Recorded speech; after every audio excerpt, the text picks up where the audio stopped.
Welcome to Spiritual Vacancy. This is a podcast to help fill your spiritual void.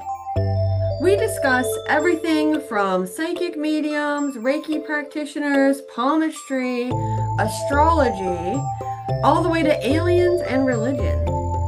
We hope you can join us every week as we dive into topics of the sometimes unknown and, of course, the other side. We hope you enjoy today's episode.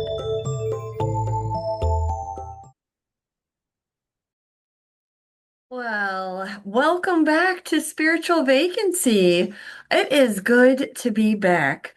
I appreciate y'all for letting us take this little break in between. Recording for a year and a half is a lot, and it's a lot to figure out what topics. And I feel like I'm coming up with a new perspective of the podcast, new interviews, moving into different directions, but still all about filling your spiritual void. So I just thank you guys for being here. Thank you for giving me grace. Thank you for giving me time to kind of just take a little break from the podcast. But I have missed y'all, and I will have guest hosts this time. So I'll bring in different people. Lee will definitely be back. I'll definitely have Kimberly back on. And then I might even have other guest hosts come back. Maybe Mona will pop in every now and then. So definitely going to switch it up. But on today's episode, the first episode back, I want to kind of talk about how to spot a fake or not legit medium. So there's actually a lot out there. There are probably more fake mediums than legit ones, and I feel like you should always use your discernment.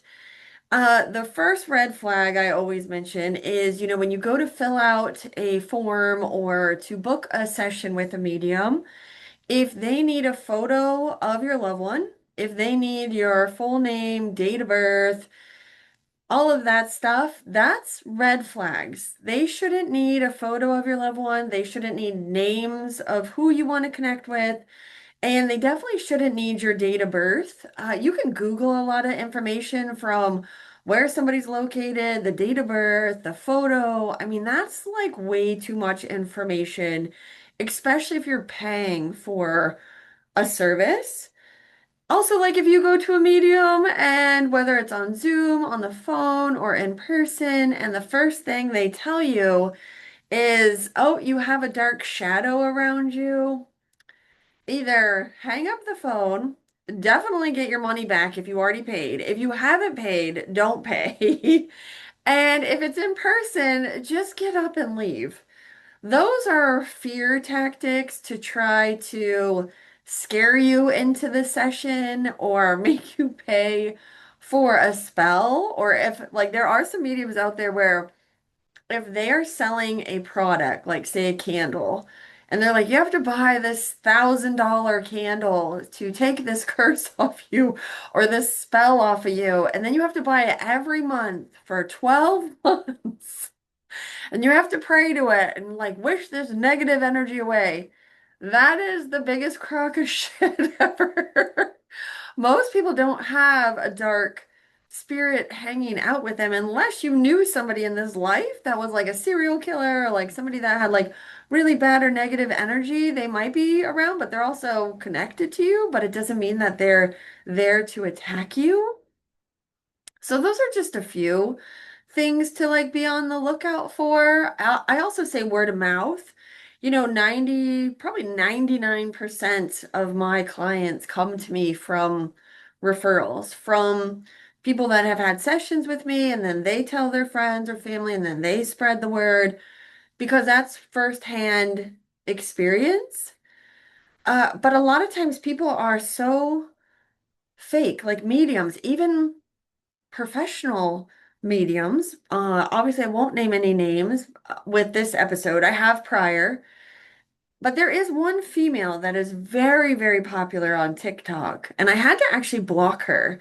I just couldn't watch what she was saying because she was talking about how your loved ones are in purgatory, they're in a lower vibration, she can't connect, but she's really not good. She's not good at what she does, and you guys are gonna freak out when I tell you how much she charges per hour. but it's $750 for an hour session. And then I think her groups of like maybe 3 or 4 people is like over $1,000 for an hour. And mind you, she is booked out.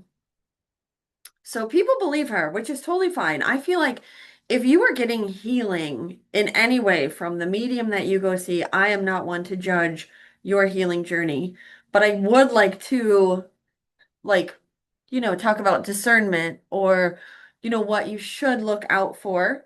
So she actually has a whole YouTube channel and you can watch her YouTube videos and I cringe when I watch them because she actually changes the information and she fishes a lot and she needs a photo, she needs a date of birth, she looks up people's birth chart. So some of their session turns into their astrological chart more than talking to loved ones, which is interesting to me. But she changes the information. So she'll say, "Oh, they passed of a heart attack." And they're like, "No, they passed a cancer." She goes, "Oh, that's why I was feeling cancer." But she never said cancer. She never talked about it prior to her saying, "Oh, that's why I felt this." And then she'll use a spirit box during a session. Spirit boxes are great for ghost hunting, for doing paranormal investigations, because usually when you're paranormal investigating, their loved ones aren't in the room with you. They're not physically living. You're connecting with people from way in the past, or their energy or residual energy or whatever you want to call it, right? But when you have people in your space or on Zoom or however, you shouldn't be using a spirit box to connect to spirit because she is the medium. Why would she need a spirit box if she's connected to your loved ones? Like, what is the spirit box doing for her at that point? And especially if you're paying $750 for a session. That's crazy. But each their own. Hey, not my money, not my worries. Just want to, put this out there so everybody's very aware. But if you find that you go to a medium and all they are doing is asking questions, who do you want to connect with? What is their name? What is this? And then changing the information as they get it, where they're like, okay, so they were cremated, and then the client says, no, they were actually buried. And she goes, oh, that's why I was seeing a headstone. Well, you never said that though. She never said that. She changes her words to fit the narrative once her client corrects her. And to me, that is so bad. That that's interesting. My Alexa just went off. I wasn't even in the room, but okay, probably spirit. Maybe spirit's like confirming that, what I'm saying is correct. But also there's a lot, so that, besides her, just use discernment. Even if you go to Lilydale, or there's that other one in Florida called Casadega, right? And it's like these big spiritual medium towns. But I watched the documentary and it was not good. Their mediums were not good. And so it's like, even if you're in a spiritual community like that, does not give you the credentials that you can actually communicate with spirit the proper way or the right way, or that you're actually in tune with spirit. And I also believe, like, if someone says they're a certified medium, that does not mean that they're better than anybody else. That means that they took a class and someone printed them up a certificate. I can print my own. I can say I'm a certified medium. I have a certificate from passing things. I would never say I'm certified though. Not in that realm of it, right? Like to say I'm a certified medium, like that does not make anybody better. And I've had readings with people that were supposed to be well known, and I had no idea who they were talking about. I had no idea who they were communicating with in spirit. Nothing made sense. And it was just kind of shocking because I'm like, well, I mean, if you're this good and you're a professional, like something should click. You know what I mean? I've had better readings from people practicing and being in groups of, people developing their mediumship and have had amazing readings. And those mediums will never come out. They will never do it professionally because there's a lot of pressure on mediums when we do it professionally. I have a lot of pressure on myself when I do sessions because I want to make sure that when you leave my space, you feel a little at peace, you feel a little more healing, and you truly believe that your loved one was in the room with us because they really were. But that's me. Like, I care about what I do as well. So, I have ethics, I have standards even for myself, not even with spirit, but with my expectations on how I am going to perform every time I see a client. A lot of people don't have that. A lot of people don't have expectations of themselves. And also, what gets me is when people have taken a few classes and they don't really put in a lot of work. But then they start charging, they start saying they're a medium. They've read one book and they're like, okay, I'm a medium, I can connect. And they start charging people and they're awful, awful. And the thing is, they don't realize the damage that they're doing by doing that. Because I can't tell you how many people I've seen where just recently, this woman on Zoom, I don't know who she saw prior to me. I have no idea. I don't ask and it doesn't matter to me, right? And she goes, well, I really hope that the person that I'm wanting to talk to comes through today because the last session I had with a different medium, my grandfather's the only one that showed up. And I'm like, what? That's crazy. Because I said, well, is that who you wanted to talk to in your last session? And she goes, no.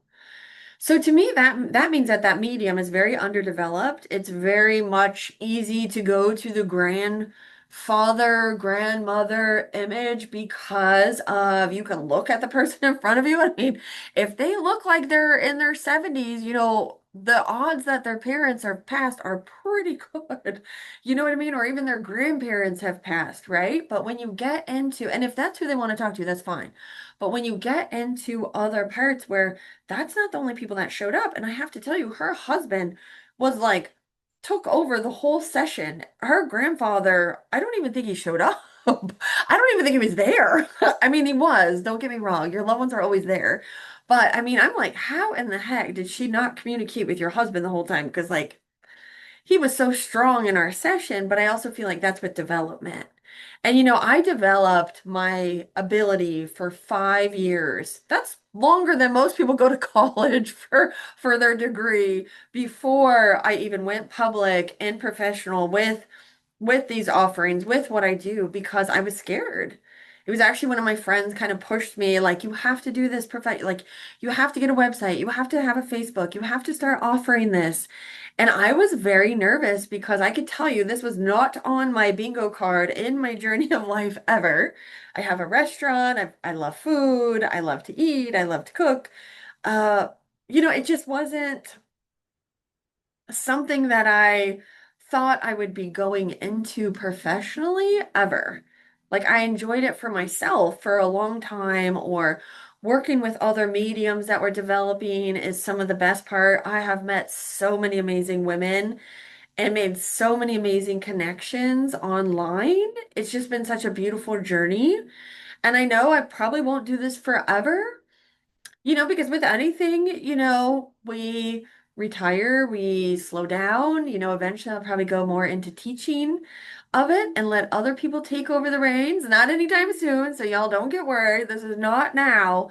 But, in 10 years from now, I will have been doing it, 14, this 4 years, so maybe like on my 15-year mark, I might switch more into teaching or going into a different area of mediumship and connecting psychically as well, or doing different things because I would love to work with police more or, do more cases.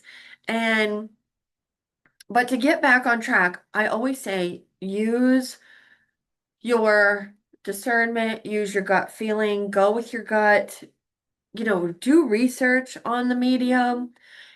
You don't have to just go with, somebody you see reading online. A lot of times people are very eager to get a reading in their grief online, especially like TikTok. So mediums on there can say one thing and everybody's like, that's my person, because you want to be connected so much, which I understand because I miss my loved ones just like y'all miss your loved ones.